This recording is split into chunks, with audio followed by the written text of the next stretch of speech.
नमस्कार। हर संदेश के इस अंक में आपका स्वागत है। मैं विनय जोशी। आज गुरु पूर्णिमा है। गुरु पूर्णिमा शिष्य के लिए बहुत महत्वपूर्ण है। उस दिन वो अपने गुरु को याद करके, उनको पूजन करके, अर्चन करके उनके प्रति कृतज्ञता ज्ञापित करता है। और कुछ लोग आज के दिन गुरु भी बनाते हैं, चाहे वो शैक्षणिक गुरु हो, चाहे वो काम करने का गुरु हो या धर्म का गुरु हो। आज के दिन गुरु को भी नियुक्त करता है, मन में मानता है। मैं आज चर्चा करूंगा स्वामी योगानंद तीर्थ की। स्वामी योगानंद तीर्थ का दौसा की इस देवनगरी के लिए धार्मिक रूप से और सामाजिक रूप से ज़बरदस्त योगदान रहा। उनके योगदान को हम कभी भूल नहीं सकते। उन्होंने क्या क्या दौसा को परंपराएं दी, क्या संस्कृति दी, क्या धार्मिक विरासत दी, इसकी मैं चर्चा करूंगा।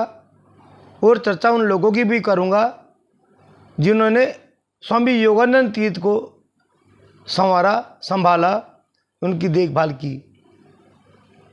तो दोनों ही लोग आज मेरे लिए पूजनीय हैं।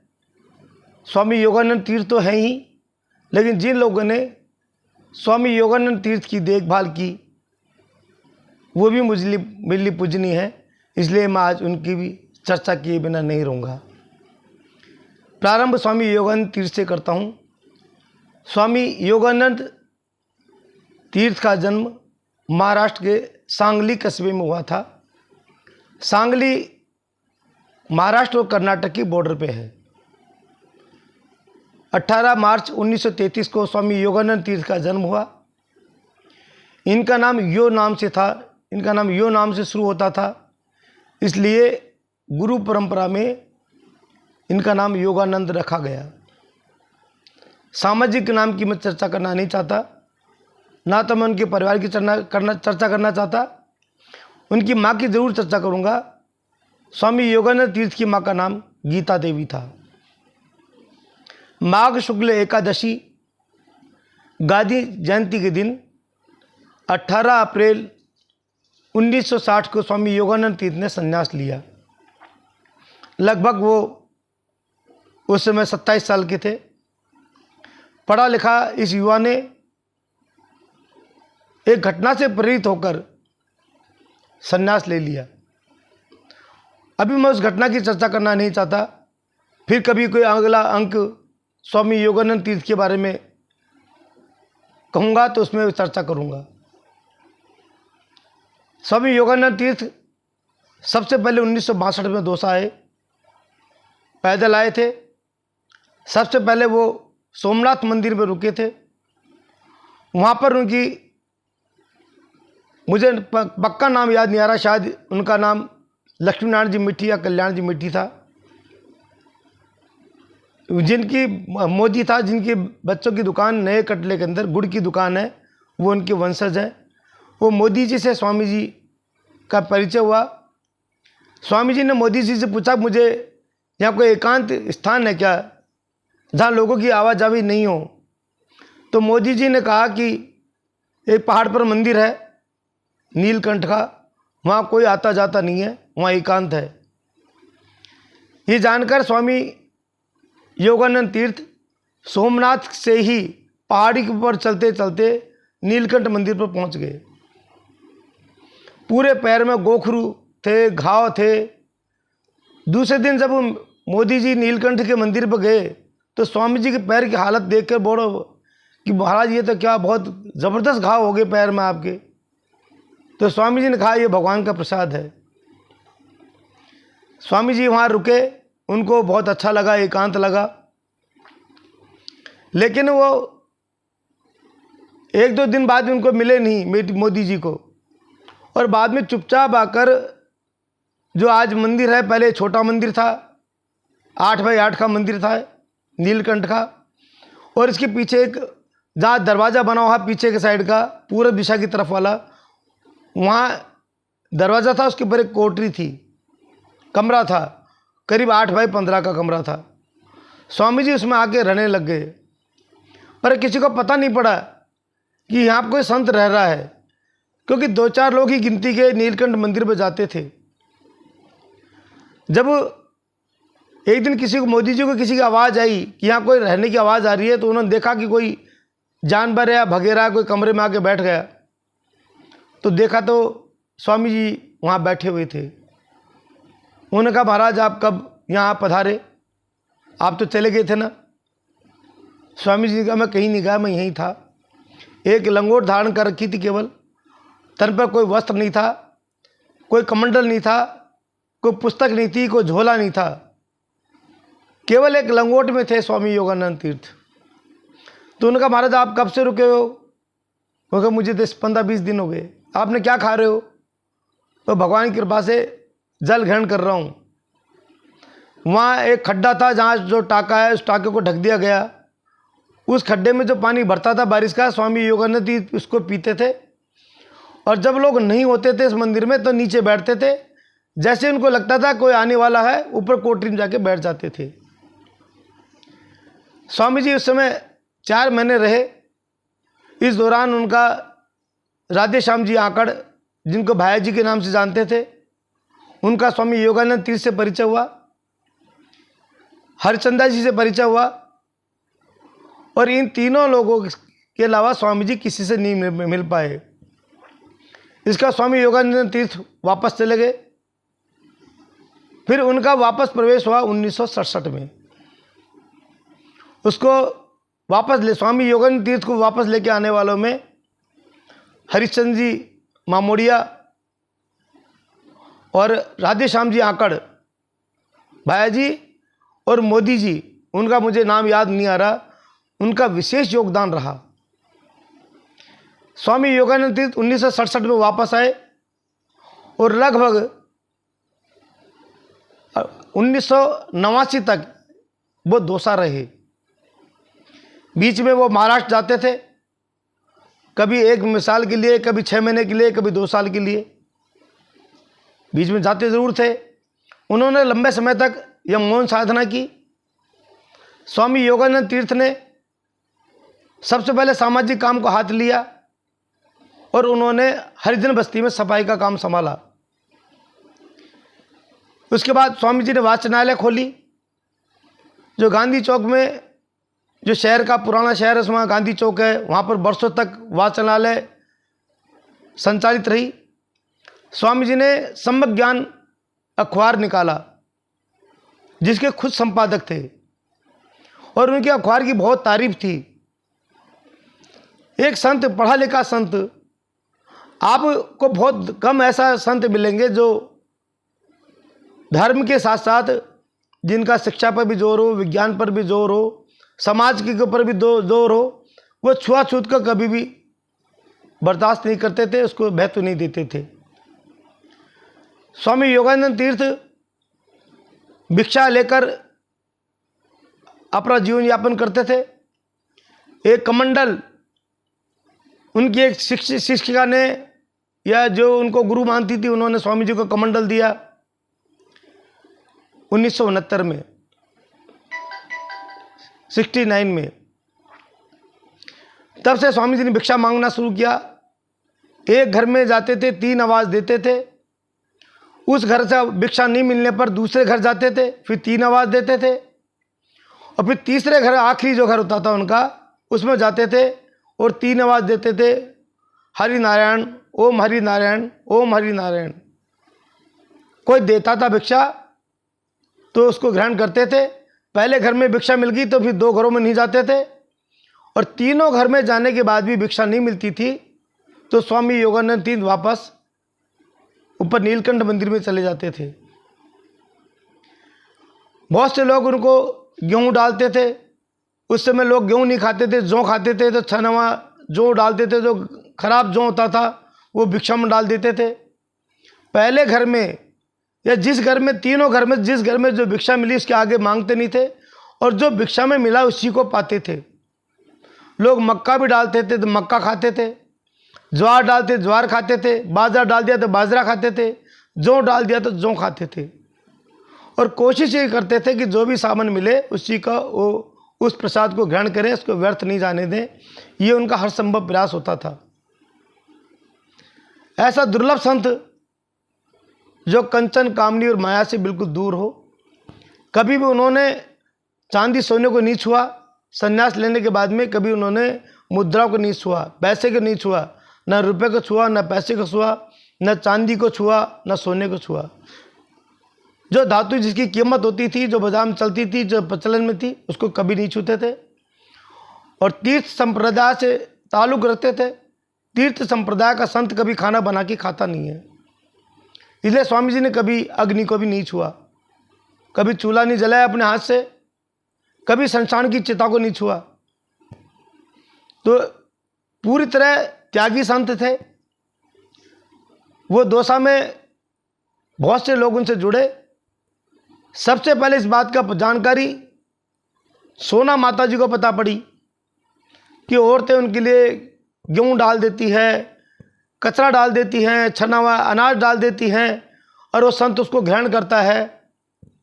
तो सोना माता जी ने बीड़ा उठाया कि मैं उन औरतों को घरों में जा जा के समझाऊंगी कि जिसको आप खाओ वही तो डालो, जो आप नहीं खा सकते हो संत को क्यों डालते हो। उस ज़माने में सबसे बड़ा मंदिर था रघुनाथ जी का मंदिर। सबसे ज़्यादा औरतें उस रघुनाथ जी के मंदिर में आती थी। सोना माता जी रोज जाकर ये बात कहती थी। स्वामी योगानंद तीर्थ को संभालने में जिन लोगों का योगदान है, उसमें राधे श्याम जी आकड़ भैया जी, उनका स्मरण करना नहीं भूल सकता।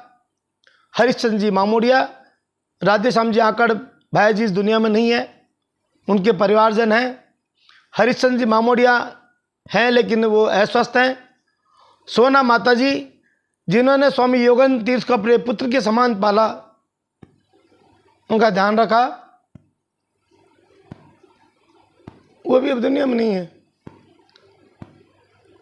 इन लोगों का विशेष योगदान रहा स्वामी योगानंद तीर्थ को संवारने में। बहुत बाद में फिर सत्यनारायण जी चौधरी भी जुड़े, फिर बाबूलाल जी कुलवाल जुड़े, और नारायण जी पापड़दा वाले वो भी स्वामी योगानंद तीर्थ से जुड़े। तो ये 8-10 परिवार ऐसे थे जो स्वामी जी को संभालने संवारने का काम करते थे। पर सबके सबसे बड़ा योगदान था मीठी जी का, मोदी जी का, और राधे श्याम जी आकड़ भैया जी का। राधे श्याम जी आकड़ भैया जी सबसे पहले नीलकंठ समिति का अध्यक्ष बने। 1967 में स्वामी योगानंद तीर्थ ने नीलकंठ धर्म सेवा समिति का गठन किया, और इसलिए किया कि वहाँ 15-20 लोग आने लग गए थे। श्रावण मास के तीसरे सोमवार, श्रावण मास के तीसरा रविवार, तीसरा सोमवार और तीसरा मंगलवार का ये निर्धारण किया गया कि सोमवार रविवार को तो श्रावण मास के तीसरे रविवार को जागरण रखा जाएगा, सोमवार को मेला होगा, और तीसरे मंगलवार को जुलूस निकाला जाएगा। यह तय किया गया क्योंकि पहाड़ी क्षेत्र था, वहाँ आवे जावे कोई साधन नहीं थे। तो राधे श्याम जी आकड़ जो भाया जी थे, उनको कहा गया ये समिति बनाओ और लोगों की साल संभाल करो, यहाँ जो भी लोग आते हैं उनको सुविधाएं मिले। इस लक्ष्य से इस समिति नीलकंठ धर्म सेवा समिति का गठन किया गया। 1967 से नीलकंठ धर्म सेवा समिति में मेला भरना, जागरण होना और शोभा यात्रा का निकलने का प्रारंभ हुआ।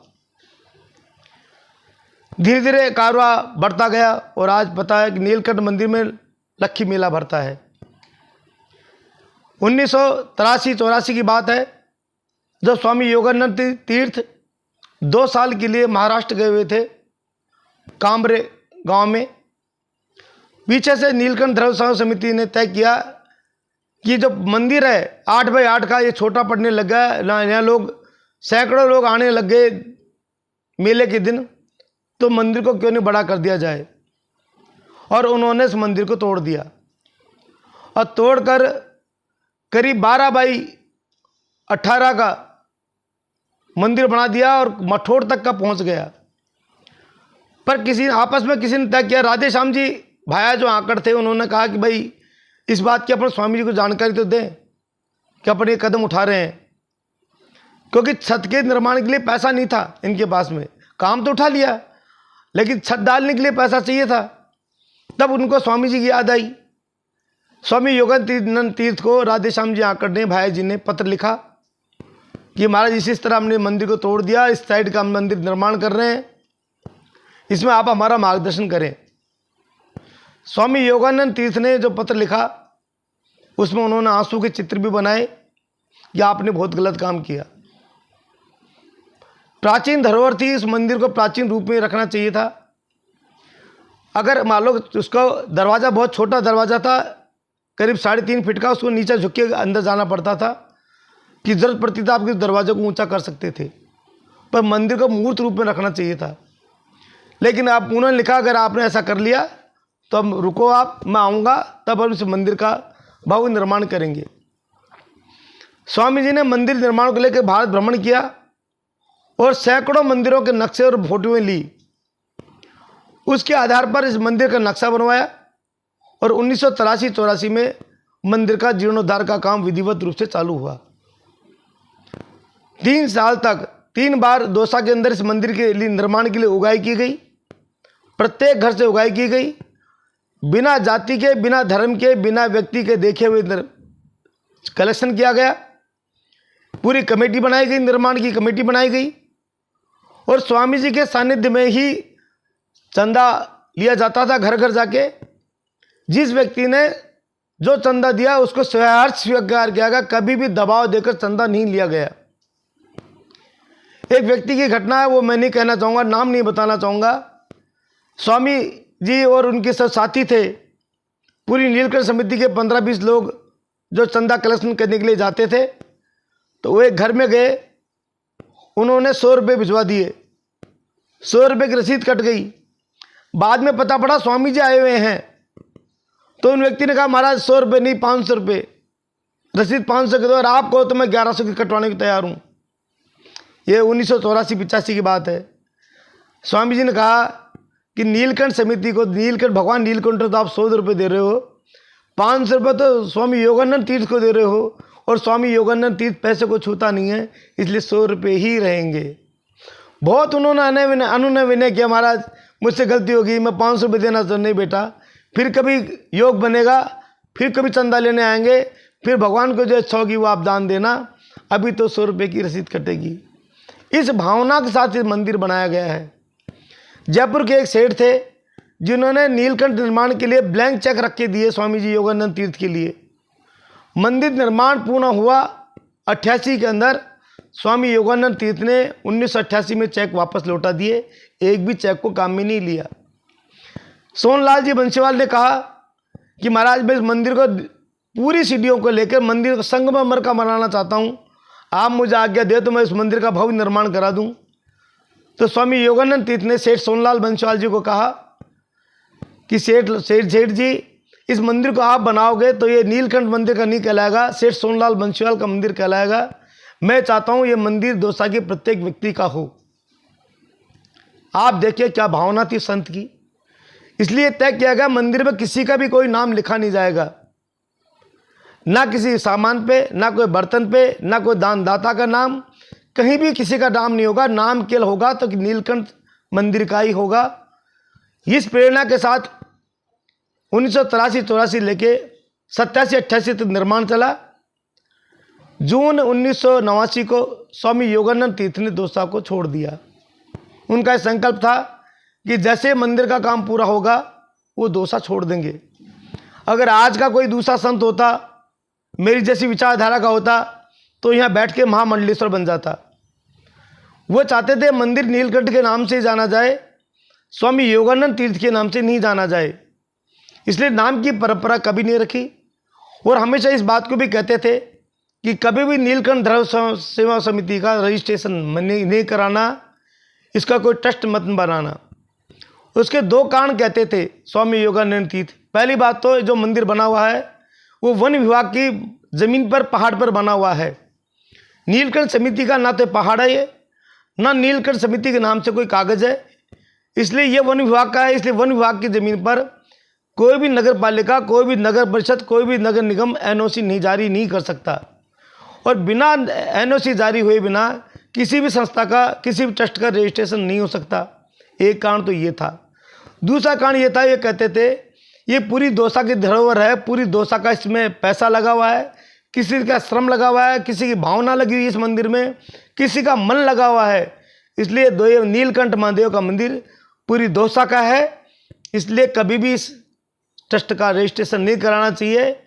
और जो भी सहमति बने, आम सहमति से जो वार्षिक उत्सव होता है श्रावण मास के तीसरे सोमवार, उसकी रात को मीटिंग करके आम सहमति से अध्यक्ष का चुनाव किया जाना चाहिए। अध्यक्ष उस व्यक्ति को बनाया जाए जो उसकी धार्मिक सोच हो, धार्मिक आस्था हो, धर्म की जानकारी हो और सेवा करने की भाव हो। उनका ये भी था सुझाव, अगर किसी समय एक से अधिक अध्यक्ष बनने के लिए तैयार हो जाएं तो आप गोली डालें, गोली बनाएं कागज़ की और भगवान नीलकंठ के आगे रख दें और किसी बच्चे से उठवा लें। जो आ जाए वो ही उसमें अध्यक्ष है। कोई विवाद का विषय कभी भी नहीं रखा जाए। कभी वो बैंक खाते के भी खिलाफ थे कि मंदिर का कोई बैंक खाता भी नहीं होना चाहिए, क्योंकि वो धर्म अर्जन करने का क्षेत्र नहीं है, वो आस्था का क्षेत्र है, धार्मिक क्षेत्र है। और स्वामी योगानंद तीर्थ का मानना भी ये था कि ये प्रतीक देते हैं, संस्कार देने का प्रतीक है मंदिर। यहाँ से व्यक्ति को संस्कार मिलते हैं। इसलिए मंदिर परिसर के अंदर जो मंदिर का परकोटा था उसमें जो भी लाइट जलती थी वो बिल से जलती थी, बिना बिल कोई लाइट नहीं जलती थी। अब उसका रूप बदल दिया गया। अब क्या हो रहा मैं उसकी ज़्यादा चर्चा करना नहीं चाहता, लेकिन स्वामी योगानंद तीर्थ के समय एक आदर्श मंदिर था। इसका परिणाम ये हुआ, आज लाखों लोग आज भी वहाँ जाते हैं। प्रत्येक व्यक्ति ये लगता है ये मंदिर मेरा है, क्योंकि वहाँ कोई पुजारी नहीं है, कोई मठ मंडलेश्वर नहीं है। वहाँ हर व्यक्ति वहाँ का पुजारी है, हर व्यक्ति वहाँ का मालिक है, हर व्यक्ति वहाँ का धरोहर है। स्वामी योगानंद तीर्थ ने ये नीलकंठ मंदिर को सौंपी थी धरोहर। पहले 200 सीढ़ियों तक की सीढ़ियाँ थी, उसके आगे सीढ़ियाँ नहीं थी। मेठी जी ने 1969 के अंदर ऊपर की जो सीढ़ियाँ, दूसरी जो सीढ़ियाँ वो उन्होंने अपने निजी पैसे से बनाई। स्वामी जी ने खूब मना भी किया, पर उन्होंने कहा नहीं महाराज, आप यहाँ से पहाड़ पर चढ़ते हो, इसलिए जहाँ से आप पैदल चढ़ते हो मैं वहीं सीढ़ी बनाऊंगा। आप देखो कैसे कैसे धार्मिक लोग थे, और दुर्भाग्य है मुझे उनका नाम याद नहीं आ रहा। दूसरा ये था कि जब सीढ़ियाँ बन गई उसके बाद में सब लोग सीढ़ियों के सहारे चढ़ते रहे। और माधव जी चौकड़ायत, जिनके बच्चे नया कटले में कपड़े की दुकान करते हैं, उनका स्वामी योगानंद तीर्थ को बहुत गुप्त सहयोग रहा। स्वामी जी के लिए रहने के लिए कोई कोठरी नहीं थी, पर वो जिसमें रहते थे वो पानी चूता था बारिश में उसकी, क्योंकि बहुत प्राचीन थी, उसकी छत खराब थी। तो माधव जी चौकड़ायत ने, जो स्वामी जी का आश्रम है कुटिया पीछे, माधव जी चौकड़ायत ने उसका निर्माण कराया। और स्वामी जी से एक बात का वचन लिया कि महाराज जब तक मैं जिंदा हूँ इस बात की आप किसी को नहीं कहोगे कि इस कोठरी का निर्माण मैंने कराया। इस बात को स्वामी जी ने, माधव जी चौकड़ायत जब तक जिंदा रहे, उसको निभाया। कभी भी किसी को पता नहीं पड़ा कि निर्माण किसने कराया। जब माधव जी चौकड़ायत के 100 वर्ष पूरे हुए तो स्वामी जी जब बीच में दोष आए, उनको पता पड़ा माधव जी चौकड़ायत का स्वर्गवास हो गया, तो माधव जी चौकड़ायत के घर नए कटले में नीचे दुकान ऊपर मकान है, वहाँ स्वामी योगानंद तीर्थ 10-5 लोगों के साथ गए, उसमें मैं भी शामिल था। और उन्होंने माधव जी चौकड़ायत के बच्चों को बताया कि जिस कुटिया में मैं रह रहा था वो आपके पिता की बनाई हुई है। आज भी उसी मूल स्थिति में है जिस स्थिति में माधव जी चौकड़ायत ने बनाई। स्वामी योगानंद तीर्थ ने कभी भी उस कुटिया के अंदर बिजली नहीं जलाई, क्योंकि वो कहते थे मुझे बिजली की जरूरत नहीं। तो जब दुनिया बिजली में रहती थी तभी वो लालटेन से ही काम चलाते थे कि किससे पैसा मांगते। स्वामी योगानंद तीर्थ ने कभी किसी से प्रसाद नहीं मांगा, कभी किसी से ये नहीं कहा मुझे अगरबत्ती ला के दो, कभी उन्होंने ये नहीं कहा मुझे फूल ला के दो, कभी उन्होंने मुझसे ये नहीं कहा कि आप मुझे घी चाहिए। कोई भी किसी भी व्यक्ति को कोई काम के लिए नहीं कहा, ना किसी से कोई बात की उन्होंने मनाही की, किसी से कोई चीज़ उन्होंने दबाव नहीं बनाया। और एक संस्मरण एक ऐसा कहता हूँ, इसके बाद मैं अभी मेरी बात खत्म करूंगा, अगले अंक में फिर पूरी बात कहूंगा, और जो आगे की स्वामी जी की योगानंद तीर्थ की बातें हैं वो अगले अंक में कहूंगा। स्वामी योगानंद तीर्थ सत्यनारायण जी चौधरी के मकान में प्रवचन दे रहे थे, परिचर्चा कर रहे थे। उन्होंने जो धार्मिक बातें कही, प्रवचन कही, वो बात मैंने राजेंद्र जी जयमन जो उससे भास्कर के ब्यूरो चीफ थे, वो बातें मैंने भास्कर अखबार में छपवा दी। दूसरे दिन अखबार में भास्कर में स्वामी योगानंद तीर्थ के प्रवचन छपे। स्वामी योगानंद तीर्थ ने मुझे बुलाया पिताजी से कह के। मेरे पिताजी कैलाश चंद्र जोशी भी स्वामी जी के अनन्य भक्त थे। उन्होंने कहा विनय को भेजना। मैं जैसे गया, स्वामी मुझे अलग कोठरी में लेके गए और मेरा हाथ जोड़ के बोले, बेटा मैंने क्या अपराध कर दिया। और यह कह के स्वामी जी रोने लग गए। मैंने सोचा मैंने कौन सी गलती कर दी। मैं कि महाराज मुझसे क्या गलती होगी। देखा तो भास्कर पड़ा हुआ था। मैं कि महाराज ये समाचार तो मैंने छपाए हैं। तो स्वामी योगानंद तीर्थ की कहा कि बेटा मुझे नाम की भूख होती, एक कंचन कामनी और माया में अगर मैं फंसा होता तो मुझे भगवा वस्त्र धारण करने की क्या जरूरत है। किस दर्जे के संत थे। नाम की भूख, नाम को भी वो अपने खिलाफ मानते थे कि मेरे नाम अखबार में क्यों छपा। वो जो प्रवचन देते थे, सीमित लोगों में प्रवचन सीमित था। बैद्यनाथ जी मंदिर में बैठ के प्रवचन देते थे हर रविवार को। और प्रवचन जो उनका होता था वो प्रश्नोत्तरी आधारित होता था। आपको जो धार्मिक समस्या होती थी वो उसका प्रश्न करो, स्वामी जी उसका समाधान देते थे। वेदों में हो, चाहे भागवत में हो, चाहे गीता से हो, चाहे रामायण से हो, सबसे वो उसका उत्तर देने का प्रयास करते थे। ऐसे संत को मैं नमन करता हूँ। आपको ये वीडियो अच्छी लगे तो इसको लाइक करें, शेयर करें, सब्सक्राइब करें, और अगले अंक में स्वामी योगानंद तीर्थ के बारे में और चर्चा करेंगे। धन्यवाद, नमस्कार।